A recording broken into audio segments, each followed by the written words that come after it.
मैं आपको एक कहानी सुनाना चाहती हूं।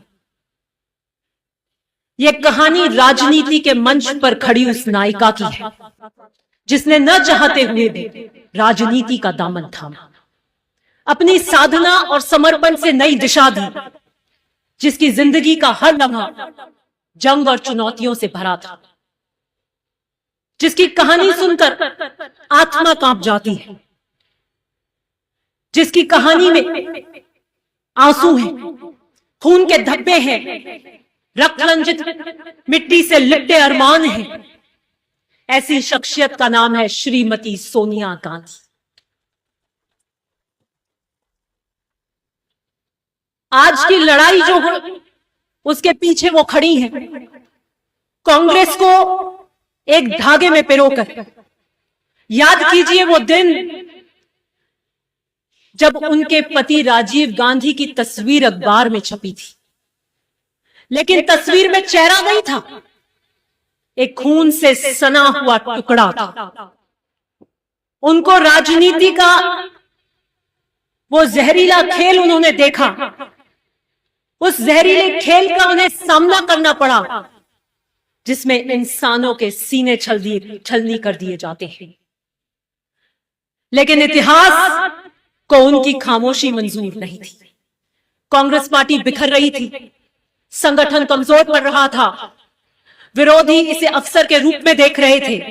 तब 1998 में श्रीमती सोनिया गांधी जी ने कांग्रेस अध्यक्षा के रूप में कांग्रेस की बागडोर संभाली।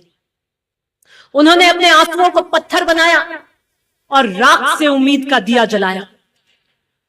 1998 में मैंने स्वर्गीय परशुराम मदेरणा जी की परछाई में खड़े होकर पहली बार उन श्रीमती सोनिया गांधी जी का अक्स देखा। 10वीं की छात्र थी, 15 साल की उम्र थी। मेरी राजनीतिक समझ विस्तार के लिए हिचकोले खा रही थी, तर्क वितर्क नई ऊंचाइयों को छूना चाहता था। और तब से मैंने, उस पल से जब मैंने व्यक्तिगत रूप से पहली बार श्रीमती सोनिया गांधी जी को 1998 में देखा, तो मैंने देखा उनकी तपस्या ही थी जो 2004 में जिसने यूपीए की सरकार बनाई। उनपे कड़े व्यंग कसे गए, आलोचना हुई और उन्होंने उस वक्त प्रधानमंत्री का पद त्याग दिया। विदेशी बहू के नाम से विपक्षियों ने जबरदस्त प्रहार किए। मैं आज जब उनका सफर देखती हूं तो इतनी गौरवान्वित महसूस करती हूं कि उन्होंने सिर्फ भारतीयता को अपनाया नहीं, उसे समझा भी। और उन्होंने भारतीयता को इस तरीके से आत्मसात किया कि यूपीए की सरकार के राजनीतिक निर्णयों में उसकी नजीर पेश होती है। आरटीआई, राइट टू एजुकेशन, मनरेगा और 33% महिला आरक्षण बिल के लिए अगर कोई अग्रणीय है तो श्रीमती सोनिया गांधी। भारत उनके इन निर्णायक फैसलों के लिए हमेशा याद रखेगा। जब उन पे इतनी आलोचनाएं और कड़े प्रहार हो रहे थे, न उन्होंने तलवार उठाई, न लफ्जों के तीर चलाए, सिर्फ अपना काम करती रही और सियासत के मैदान में वो मुकाम हासिल किया जो हर सियासतदान का सपना होता है। उन्होंने संगठन को अपने संकल्प का केंद्र बनाया। पति का वियोग, राजनीतिक प्रताड़नाएं, सब सही। उन्होंने सिर्फ केवल नेतृत्व नहीं किया, उन्होंने कांग्रेस इस पार्टी को एक मां की तरह संभाला, मां की तरह संरक्षण दिया। श्रीमती सोनिया गांधी के आंसुओं ने घड़ा है राहुल गांधी को।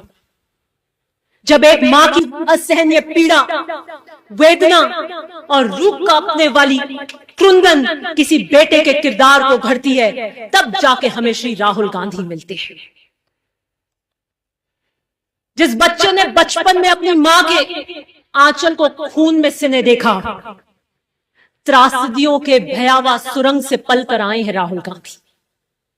विशालकाय हिमालय की तरह दृढ़ संकल्पित राहुल गांधी, आसमान की तरह असीम धैर्यवान राहुल गांधी, दर्द को एक मोहक मुस्कान में तब्दील किए हुए हर गरीब किसान नौजवान की मरहम रखने वाले राहुल गांधी, नहीं है, वह देश के हर दबे कुचले इंसान की आवाज है। राहुल गांधी का जन्म सिर्फ राजनीतिक वैभव में नहीं हुआ, बल्कि संघर्ष के साए में हुआ है। उनकी जिंदगी का हर एक पन्ना दर्द में लथपथ है, लेकिन माथे पे एक शिकंद नहीं है। वो मुस्कुराते रहते हैं और चलते रहते हैं ठोकरे खाकर। उन्होंने दर्द को अपनी मजबूरी नहीं बनाया, अपना हौसला बनाया। और जब एक सिपाही जख्म खाकर भी मैदान में खड़ा रहता है तो वो योद्धा कहलाता है। राहुल गांधी उसी हौसले का नाम है। उन्होंने संघर्ष का मार्ग अपनाया। जब उनके पर व्यंग के तीखे बाण चलाए गए, वो खड़े रहे। आलोचनाओं के तूफान में वो खड़े रहे। उन्होंने हार नहीं मानी। वो जनता के बीच गए और उनकी व्यथा सुनी। ठोकर खाकर भी आगे बढ़ते रहे। जब समाज बट रहा था, जब सपने पर द्वंद्व था, भ्रम था, जब कांग्रेस के कार्यकर्ता को जगाना था और समय सिर्फ आलोचना सुनने का नहीं था, तब जब राहुल गांधी को डराया गया, धमकाया गया, प्रहार किए, वो चुप नहीं रहे, वो सड़कों पे उतरे। जब उन्हें संसद से बाहर किया, संसद से निष्कासित किया, वे रुके नहीं, सत्य से डिगे नहीं। वे गांव गांव, शहर शहर पैदल चले और देश को जोड़ने का संकल्प बनाया। जब उनके खिलाफ साजिशें हुई, षड्यंत्र रचे गए, झूठ फैलाया गया, वो पीछे नहीं हटे। वो गरीबों के बीच में पहुंचकर उनके आंसुओं को पोंछने का काम किया। ये वो वक्त है जहां हमें राहुल गांधी के साथ खड़ा होना है और कांग्रेस के हर कार्यकर्ता को खड़ा होना है। यह समय चाणक्य की नीति का है, शिवाजी के पराक्रम का है, ये विजय का पथ है, ये जागरण का पथ है, ये नवोदय का पथ है, ये न्याय पथ है राहुल गांधी का।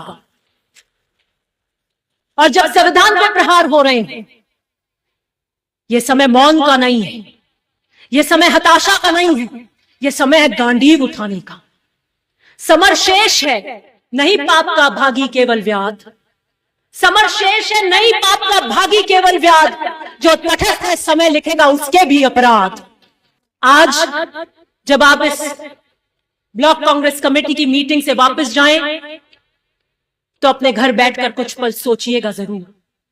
क्या तुम खामोश रहोगे जब मुल्क की रगों में जहर घोला जा रहा? क्या तुम खामोश रहोगे जब आदमी की रोजी रोटी छीनी जा रही? क्या तुम खामोश रहोगे जब बच्चों का भविष्य आग में झुलसा जा रहा? क्या तुम खामोश रहोगे जब मंदिर और मस्जिद के झगड़ों में इंसानियत का खून बहा जा रहा है? उस वक्त हमें कदम उठाने हैं, क्योंकि जो चुप है वो भी कसूरवार है, जो देख रहा है वो भी गुनहगार है। धीमे धीमे कहता है क्या शोर मचा, धीमे धीमे कहता है क्या शोर मचा, ये हाकिम ऊंचा सुनता है शोर मचा। उठो, चलो, ये पुकार है, ये संकल्प है, ये शपथ है। हमें सिर्फ राहुल गांधी जी का समर्थन नहीं करना है, लेकिन गांव गांव, ढानी ढानी, हर कोट में पहुंचना है जहां मायूसी छाई हुई है। जय हिंद, जय भारत।